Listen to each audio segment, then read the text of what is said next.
नमस्कार दोस्तों, स्वागत है आपका एक नई कहानी में। और यह कहानी बहुत ही इंटरेस्टिंग होने वाली है, तो इसलिए इस कहानी को पूरा अंत तक जरूर सुने।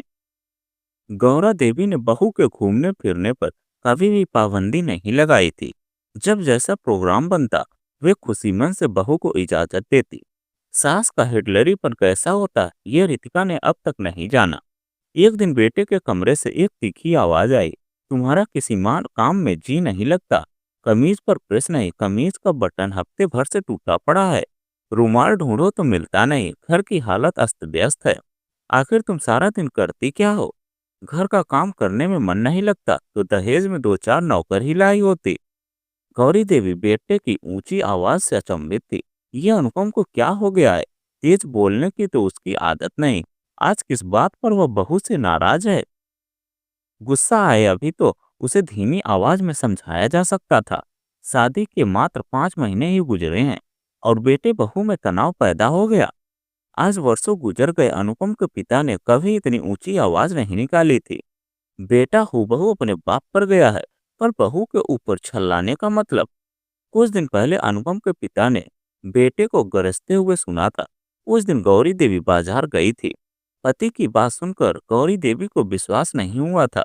उल्टे उन्होंने पति से मजाक किया, मैं तो कहती हूँ आपको किसी तरह की गलतफहमी हुई है। हमारा बेटा इतना गुस्सैल हो ही नहीं सकता। क्या पता टीवी रेडियो तेज चल रहा हो, या कहीं आपके कान तो नहीं बज रहे थे?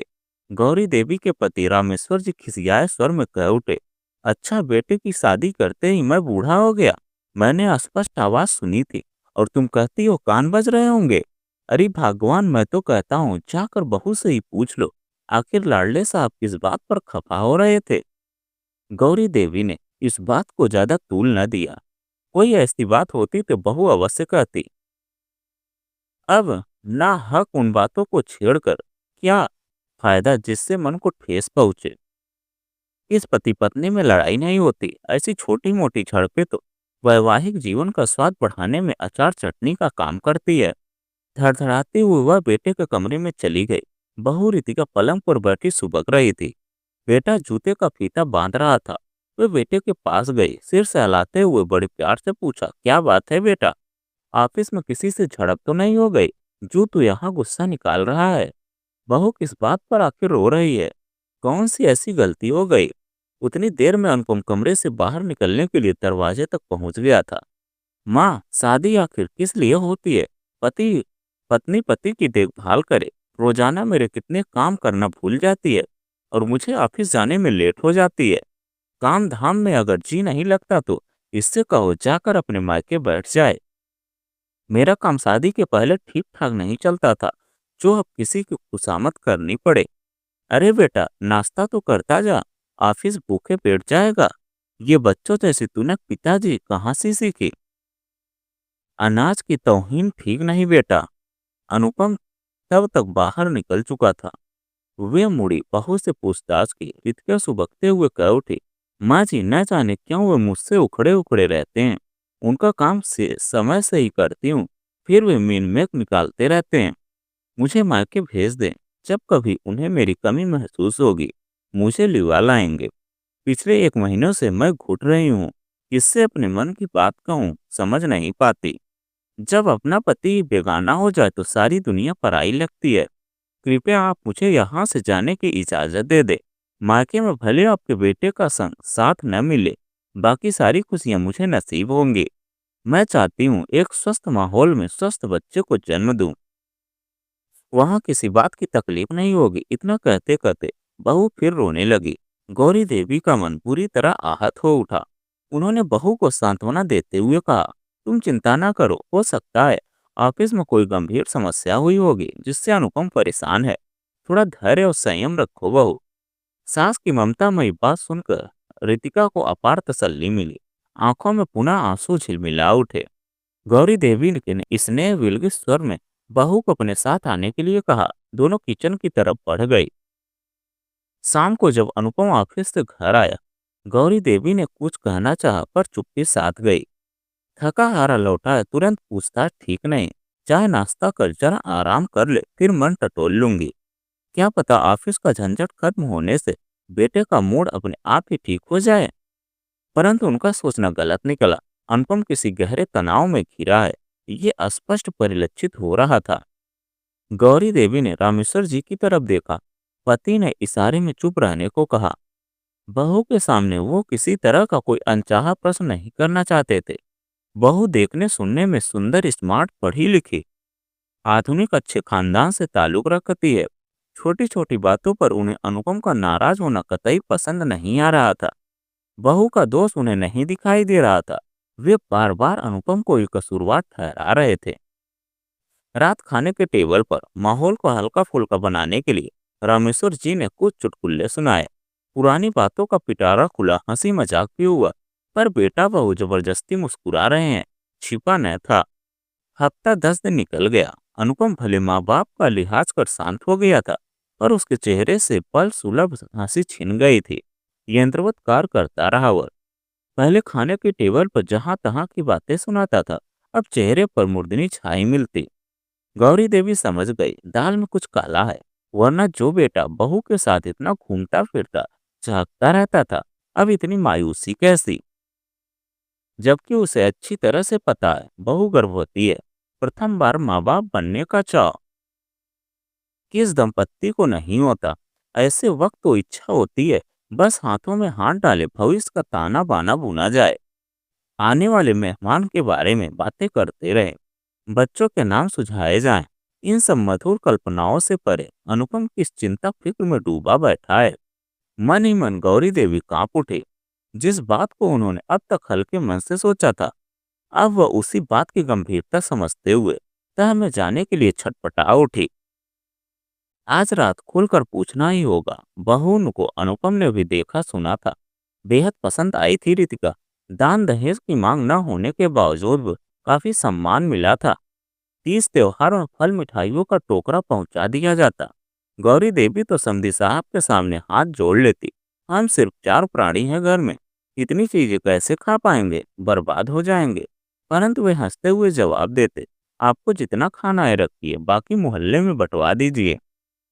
ईश्वर ने जब मुझे इतना दिया है, फिर बेटी दामाद को देने में भला क्यों कंजूसी करूं। पास पड़ोस वाले आशीर्वाद ही तो देंगे बच्चों को। गौरी देवी उनकी बातों के आगे निरुत्तर रह जाती। सब कुछ ठीक ठाक होते हुए भी अनुपम के दिल में कौन सी फांस चुभी है, जिसका निराकरण संभव नहीं। गौरी देवी उचित मौके की तलाश में थी, जब स्थिरता के साथ बेटे से बात कर सके। मौका जल्द ही मिल गया। शाम में बगल की मिसेस शर्मा की बहू नीतू आई। वो रितिका को अपने साथ ले जाना चाहते थे। मोहल्ले की लड़कियों ने पिक्चर देखने का प्रोग्राम बनाया था। गौरी देवी ने बहू के घूमने फिरने पर कभी भी पाबंदी नहीं लगाई थी। जब जैसा प्रोग्राम बनता हुए खुशी से बहू को इजाजत देती। सास का हिटलरीपन कैसा होता ये रितिका ने अब तक नहीं जाना था। वो तो सबसे कहती फिरती, माँ और सास में भी कोई फर्क नहीं होता। मेरे लिए तो मायका और ससुराल एक बराबर हैं। दूसरे दिन दोपहर के भोजन के उपरांत रितिका अपनी सहेलियों के साथ पिक्चर देखने चली गई। अब गौरी देवी उन्मुख थी। बेटे को अपने कमरे में बुलाया। रामेश्वर जी वहीं बिस्तर पर लेटे हुए थे। अनुपम तनाव से भरा था। माँ के पूछते ही वह फट पड़ा। संची आक्रोश लावा की तरह बह निकला। आपको क्या मालूम मैं किस उधेड़बुन में पड़ा हूँ। आपकी बहू को सफेद दाग की बीमारी है। ये दाग उसके पैरों पर है, जिसे वो अपने मोटे मोटे चौड़े पायल के नीचे छिपा कर रखती है।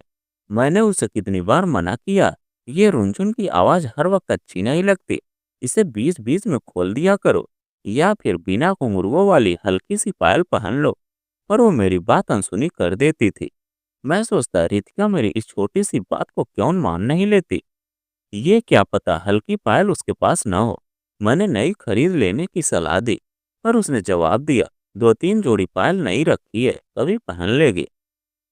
यही कहकर वो मुझे टरकाती रही। करीब 20 दिन पहले अचानक मेरे दिल में ख्याल आया, जब रितिका सो जाएगी तब उसके पायल खोल कर छिपा दूंगा। दूसरे दिन खुद ब खुद नया पायल डाल लेगी। आहिस्ता आहिस्ता मैंने दोनों पायल खोल डाले। ये क्या, मेरे मुंह से चीख निकल गई। दोनों पैरों में सफेद दाग। बस मम्मी, उसी दिन से मेरा दिल फट गया। अब और नहीं सहा जाता। किस कदर उसके घर वालों ने हमें धोखा दिया। आज हम उनकी बेटी को उनके घर पटक आए तो कैसा लगेगा। बेटी के इसी रोग को छिपाने के लिए उन्होंने मना करने के बावजूद ढेरों दहेज दिए। इस त्योहार पर टोट टोर कर भिजवाते रहे। ये तो एक तरह की चापलूसी ही थी। मैं क्या इतना गया गुजरा था कि एक अच्छी स्वस्थ लड़की मुझे न मिले। बीमारी भी ऐसी कि मरते दम तक न छूटे। समय के अंतराल में यही दाग धीरे धीरे पूरे शरीर को अपने चपेट में ले लेगा। भला आप लोग ही बताइए, ऐसी लड़की के साथ मेरे दिन कैसे कटेंगे। अफसोस तो इस बात का है कि दाग पर मेरी नज़र बहुत पहले क्यों ना पड़ी। ये बच्चे वाली नौबत मैं आने ही नहीं देता। उसके पहले तलाक ले लेता। अब क्या गारंटी है कि आने वाले बच्चे में इस रोग के कीटाणु न पनपे। इस दोहरी बीमारी को मैं कैसे सहन कर सकता हूँ। मेरी तो आप दोनों से बस यही गुजारिश है, रितिका का अबॉर्शन करवा दीजिए। इधर मैं तलाक के पेपर्स तैयार करवा देता हूँ। बेटे की बात सुनकर गौरी देवी पर मानो गाज गिर पड़ी। नियति ने इकलौते बेटे के भविष्य के साथ ऐसा खिलवाड़ किया। कुछ कहने के लिए उनकी जुबान उगलती उससे पहले रामेश्वर जी की तिलमिलाती आवाज हवा में तैरती हुई उनके कानों तक पहुंची। अनुपम, तुमसे मुझे ऐसी उम्मीद कतई न थी। अब तक दी गई सारी शिक्षा दीक्षा तुमने खाक में मिला दी।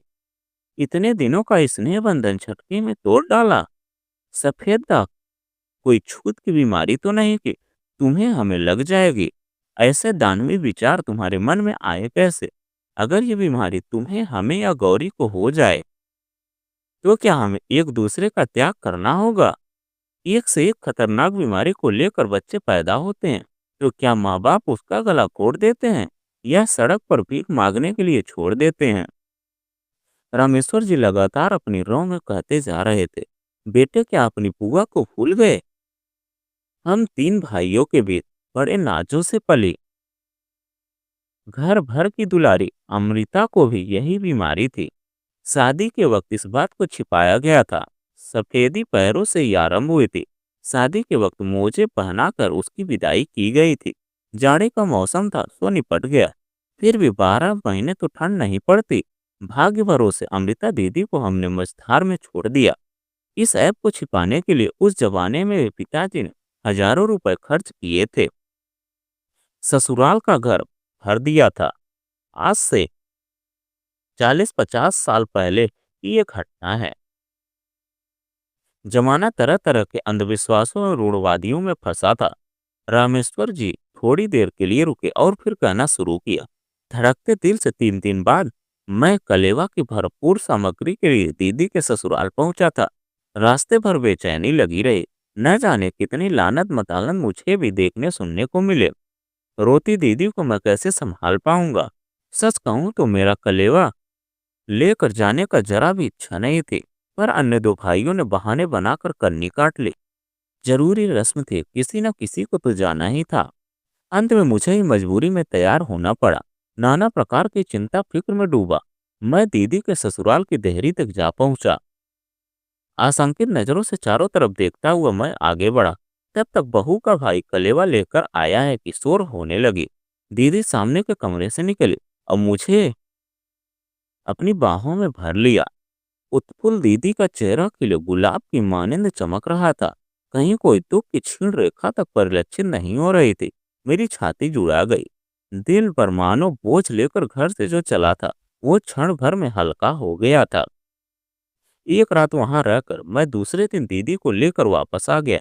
ससुराल में भी बड़ी खातिरदारी हुई थी। घर लौटा तो सभी दीदी को घेर कर बैठ गए। ससुराल वालों की तारीफ करते हुए वे जीजाजी पर आकर रुक गए। हमारी उत्सुकता भी तो वही थी। हठात दीदी सुबकते हुए कह उठी, आपके दामाद तो साक्षात देवता हैं। मैंने जब 2 दिनों तक लगातार मोजे न उतारे तो उन्हें शक हुआ। बड़ी जिद करने पर जब मैंने घबराते हुए मोजा उतारा तो मुस्कुरा कर कह उठे, बस इतनी सी बात के लिए तुम 2 दिन तक मोजा पहने रही। यही बीमारी अगर शादी के बाद हुई होती तो क्या मैं तुम्हारा परित्याग कर देता। मेरी मानसिकता इतनी ओछी नहीं। शादी के पवित्र बंधन में बंधकर हम जीवन भर के लिए एक हो चुके हैं। अग्नि के समक्ष हमने सुख दुख के में साथ निभाने की कस्में खाई हैं। तुम मेरी अर्धांगनी हो, यही सत्य है। बाकी सब मिथ्या। सदा खुश रहो और हाँ, इतना याद रखना, इस बीमारी को लेकर कभी अपने मन में हीन भावना न पैदा करना, वरना मुझसे ज्यादा मुझे तकलीफ पहुंचेगी। अमृता दीदी की बात सुनकर सब रो पड़े थे। अनुपम, तुम्हें तो याद है, बुआ देखने में इतनी सुंदर भी नहीं थी, लेकिन फूफा जी साक्षात देवता जैसे लगते थे। इतने सुदर्शन आदमी के साथ तो कोई अप्सरा ही ब्याही जाती तो जसता। दीदी बड़ी किस्मत वाली थी, जब तक जिंदा रही पति का स्नेह और प्यार पाती रही। त्याग का इतना बड़ा उदाहरण तुम्हारे समक्ष है। कैसे भूल बैठे, बहू के साथ इतने दिनों तक हंसते बोलते रहे, अब एक बीमारी के लिए उसका परित्याग कर दोगे। उस बीते युग में इस बीमारी का इलाज नहीं था, पर अब ऐसी बात नहीं, जमाना बदल गया। ढेरों आधुनिक दवाइयां निकल चुकी हैं। अंत में बेटा एक निवेदन करता है, आज रात बहू से माफी जरूर मांग लेना। रामेश्वर जी कमरे से निकल गए। माँ बेटे की आंखें मिली। गौरी देवी मन ही मन पश्चाताप कर रही थी। पति को मन ही मन लाख बार शुक्रिया अदा की। पहली बार वे दादी बनने जा रही हैं, कैसे भूल गईं।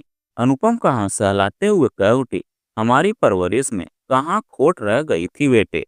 प्रत्युत्तर में अनुपम का रूंधा स्वर सुनाई दिया, माँ पहले पिताजी से क्षमा मांग लूंगा। तो दोस्तों, यह कहानी आपको कैसी लगी कमेंट में लिखकर जरूर बताइएगा। अगर आप हमारे चैनल पर नए हैं तो प्लीज़ चैनल को सब्सक्राइब कीजिएगा और वीडियो को एक लाइक कीजिएगा।